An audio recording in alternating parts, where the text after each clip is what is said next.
So I got a question on one of my Reddit posts when I tagged one of my vlogs and asked for questions and things you might be interested about Bali. And one comment was, well, show us your neighborhood and show us where you are right now.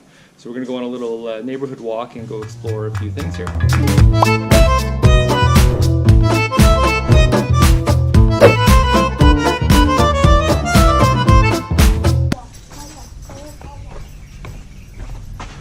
Come on, family.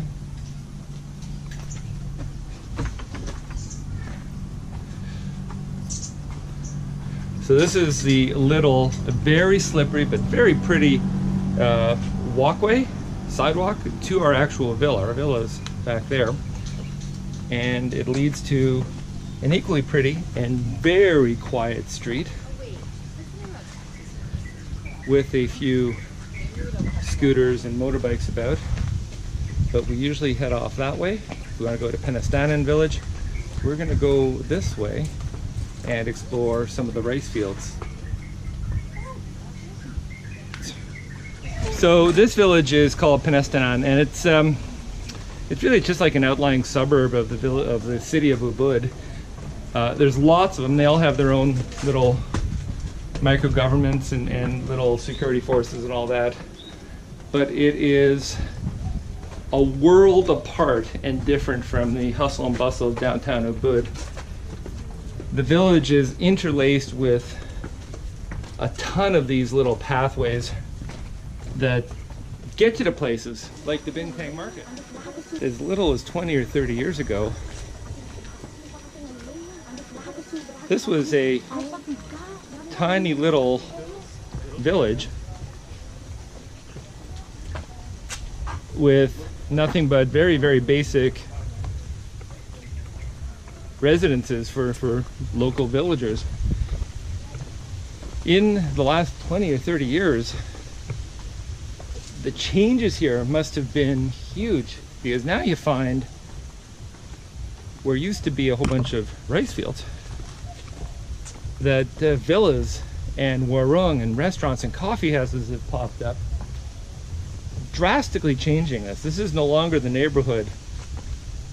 And yet it still is, because a lot of locals still work here and live here. Something that amazes me here is that there are so many man traps. There are so many ways to kill yourself or to die the awful, horrible death. This is not a place for the immobile. One wrong step at night and twist an ankle, break a bone, or worse, fall down about 4 or 5 meters. That's the Bintang building right there, right? Yeah, that's the local mall and the local Bintang building. Yeah, I walked along out there. There's this wall that there's a sign to. And I was... So the main drag of Ubud, Raya Ubud, is just on the other side of those houses down, and then down a little bit of a hill. And you follow that in, and 10-minute walk, and you are in the thick of the noise and confusion of downtown Ubud. I would say less than 200 meters off and parallel to that road. We really need to watch our steps or we will die.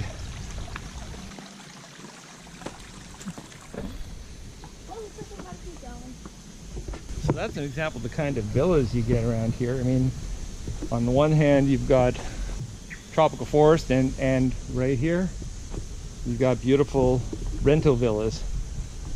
If that isn't a social change agent, I don't know what is. I wonder if the video actually gives justice to how green and lush and tropical and clingy and humid this place is, especially when the sun is sort of out after a long night of rain. It is like a steamer in here. Handrails.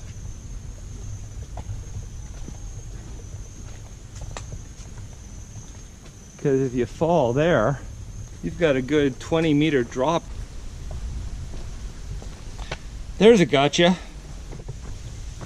So unfortunately, as so much of Bali and Indonesia, and in fact Southeast Asia is, garbage is just everywhere. I've talked in another video about the garbage problem. It really does seem to be part of the culture to just leave your trash behind and let it be someone else's problem. People here are nonplussed. They think it's all just normal. But you know, when they look at some of the videos and pictures I have from back home, no garbage anywhere. anywhere. No. No. No. No. We must be clean, okay? They're amazed at how clean our place is. But here we are. But at the foot of a Hindu shrine is that. I really don't get it. I just don't understand.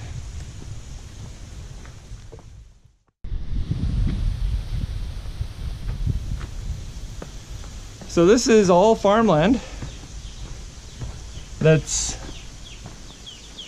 in some cases reverted. Those are somebody's chickens.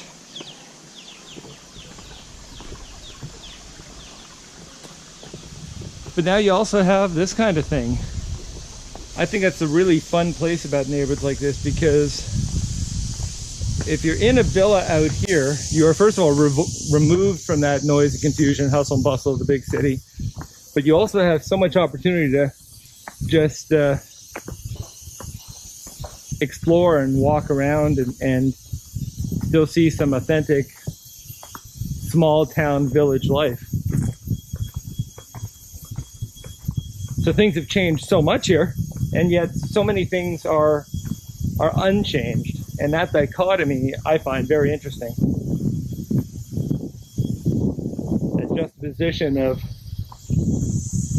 new, modern,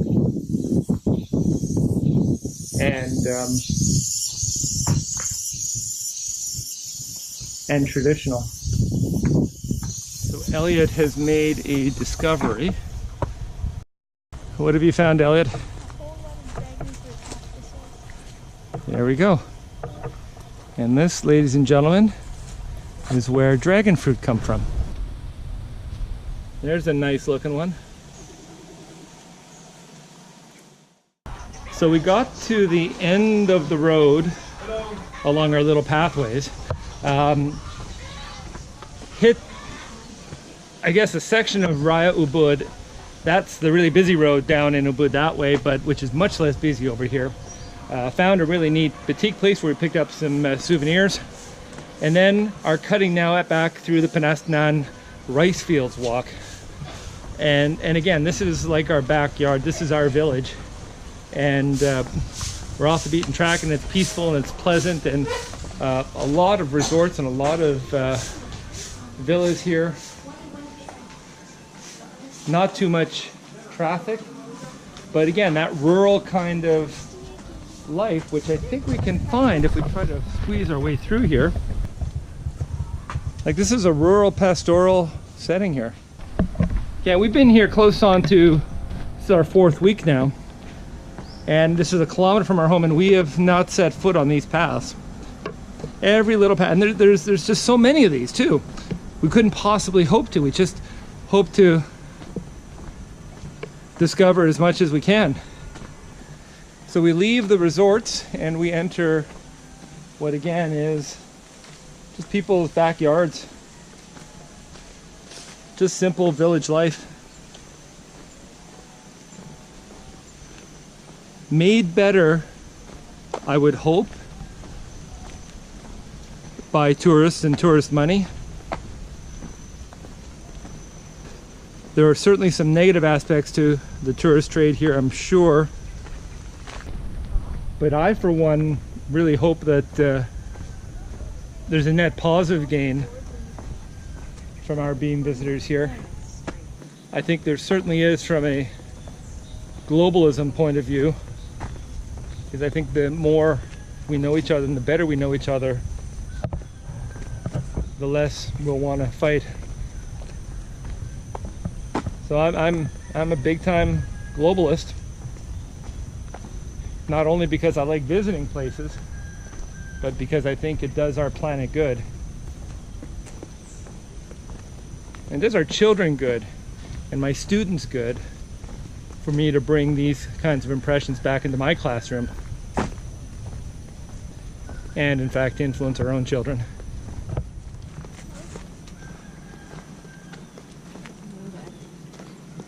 Progress is inevitable. And I also imagine that if you ask Balinese whether or not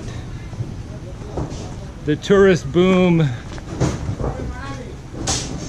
has had a net benefit, I think they would probably tell you yes, it has. But this is the consequence of it. We come here and we support this, and because I'm here, they're building those and we're staying those. So sviastu.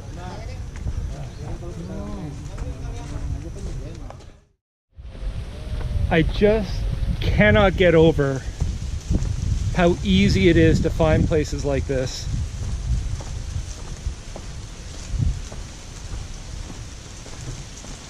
There's a thunderstorm coming, there's thunder rumbling in the background. It's dark and brooding. It's green and lush, and now it's cool. Man, I love doing this.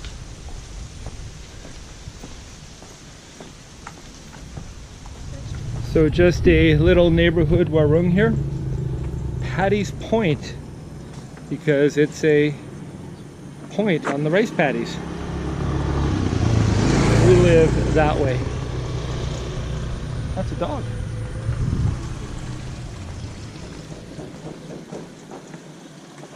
So the stormy weather seems to have passed us by, and so comes close to an end of our little neighborhood walk around. Probably will walk about 3 or 4 kilometers only, not long at all, not far at all.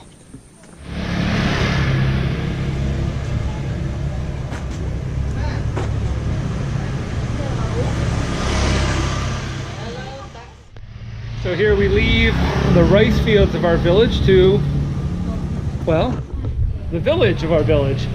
This is the village of Penestanan. So there we are, back home. Nice big loop of our town, of our little village of Penestanan. About, I don't know, 4 hours or so. Lunch, some nice views, a bit of souvenirs, and some great exploring. That's what villa life is for us after spending now over 3 weeks. We're into our 4th week here, and that's what time and place allows you to do, is be able to spend a lazy day like this just walking around. Hope you enjoyed that little tour of Penestanan village near Ubud, island of Bali. Cheers.